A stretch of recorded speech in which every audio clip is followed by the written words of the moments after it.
नमस्कार दोस्तों, आपका हमारे चैनल अद्भुत ज्ञान सागर पर स्वागत है।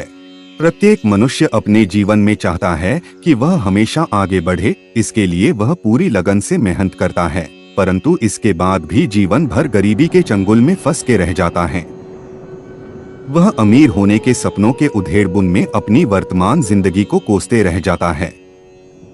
अज्ञानतावश इसके पीछे के कारणों को वह समझ नहीं पाता है कि यह सब वास्तुशास्त्र के कारण हो रहा है, जिससे उनके घर में स्थायी दरिद्रता का वास हो गया है और वह अपनी किस्मत को दोषी मानते रह जाता है।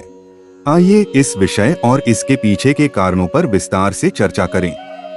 घर किराए पर लेते समय या अपना घर बनवाते समय वास्तु का ध्यान न देना दरिद्रता को आमंत्रित करने में बहुत बड़ा योगदान दे जाता है।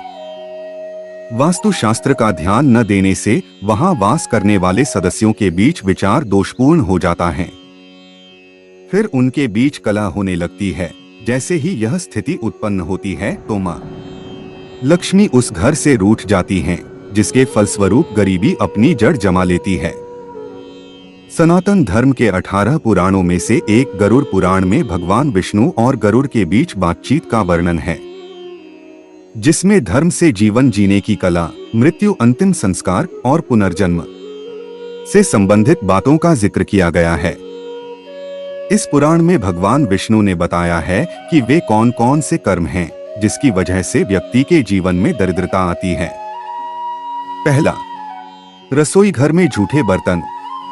अगर हम रात को रसोई घर में झूठे बर्तन रखकर सोते हैं तो हमारे घर में दरिद्रता का वास हो जाता है। इसीलिए हमें रात को अपना रसोई घर पूरा साफ सुथरा करके सोना चाहिए और कभी भी रोटी बनाने के बाद तवा उल्टा न रखें। दूसरा, कांटेदार पौधे। जिस घर में कांटेदार पौधे लगे होते हैं वहां भी दरिद्रता का वास होता है।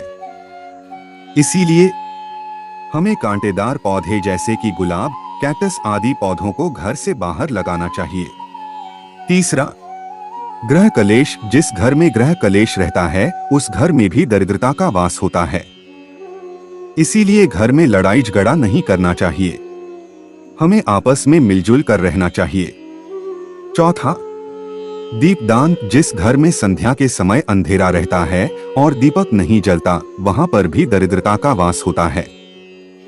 शाम को एक बार हमें पूरे घर में प्रकाश करना चाहिए और भगवान का भजन करना चाहिए। पांचवा, सफाई। जिस घर में गंदगी रहती है वहां भी दरिद्रता निवास करती है। इसलिए अपने घर में पूर्णतया सफाई रखनी चाहिए और कहीं भी जाले इत्यादि नहीं लगने देने चाहिए। छठा, मैले वस्त्र धारण करना। गरुड़ पुराण के अनुसार जो लोग मैले वस्त्र यानी गंदे कपड़े पहनते हैं, धन की देवी लक्ष्मी उन्हें त्याग देती हैं।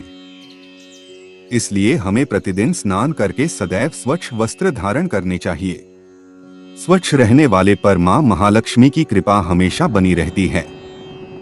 सातवां, साफ सुथरा मंदिर। जिस घर में पूजा का स्थान साफ सुथरा नहीं होता वहां भी दरिद्रता वास करती है। इसीलिए हमें अपने पूजा स्थल को हमेशा साफ सुथरा रखना चाहिए।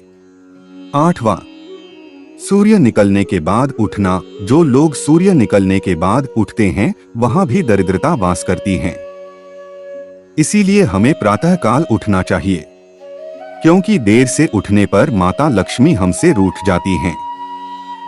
नौवां, सूर्यास्त के समय भोजन। जब सूरज ढलने को हो या कहे दिन और रात के ठीक बीच का समय, तो याद रखें इस समय कभी भोजन न करें। साफ शब्दों में कहा जाए तो भोजन या तो 5:30 से पहले करें या फिर 7 बजे के बाद। 10वां, गरुड़ पुराण के अनुसार जो व्यक्ति स्वभाव से आलोचक हो, अर्थात वो हमेशा किसी दूसरे व्यक्ति की कमियां निकालता हो और दूसरों के बारे में बुरा बोलता हो, माता लक्ष्मी उससे नाराज हो जाती हैं। दूसरों पर बेवजह चीखने चिल्लाने या गुस्सा होने का स्वभाव हो तो इससे भी जीवन में दरिद्रता आती है। आइए बात करते हैं दरिद्रता के मूल कारण का। वैष्णव साहित्य के अनुसार अलक्ष्मी, जो दुर्भाग्य और दरिद्रता की देवी हैं, को लक्ष्मी जी की जुड़वा बहन बताया गया है। हम सब यह तो अच्छे से जानते हैं कि लक्ष्मी जी समुद्र मंथन से प्रकट हुई थीं, पर यह बहुत कम लोगों को डोट ही मालूम होगा कि लक्ष्मी जी के साथ एक देवी और प्रकट हुई थी, जिनको हम अलक्ष्मी के नाम से जानते हैं। लक्ष्मी धन, ऐश्वर्य, सुख समृद्धि की देवी हैं और अलक्ष्मी दरिद्रता, चरित्रहीनता, दुर्भाग्य, दुख की देवी है। लक्ष्मी जी हर किसी को मीठा एहसास करवाती है, इसलिए इनका संबंध मिष्ठान से है और उनकी बहन अलक्ष्मी का संबंध खट्टा, तीखा व कड़वा से है। इसलिए शुभ अवसरों पर मिठाई खाकर मुंह मीठा किया जाता है और घर को बुरी नजर और दरिद्रता से दूर करने के लिए घर के बाहर नींबू और मिर्च टांग दी जाती है। लक्ष्मी जी घर के अंदर जाकर मिठाई खाती हैं और अलक्ष्मी जी घर के बाहर नींबू और मिर्ची खाकर संतुष्ट होकर चली जाती हैं। अलक्ष्मी जी के कहे अनुसार मैं वहां जाती हूँ जहां लोग गंदे रहते हैं, गंदे ही वस्त्र धारण करते हैं, दिन रात कलह बनी रहती है और लोग अधर्म और गलत काम करते हैं।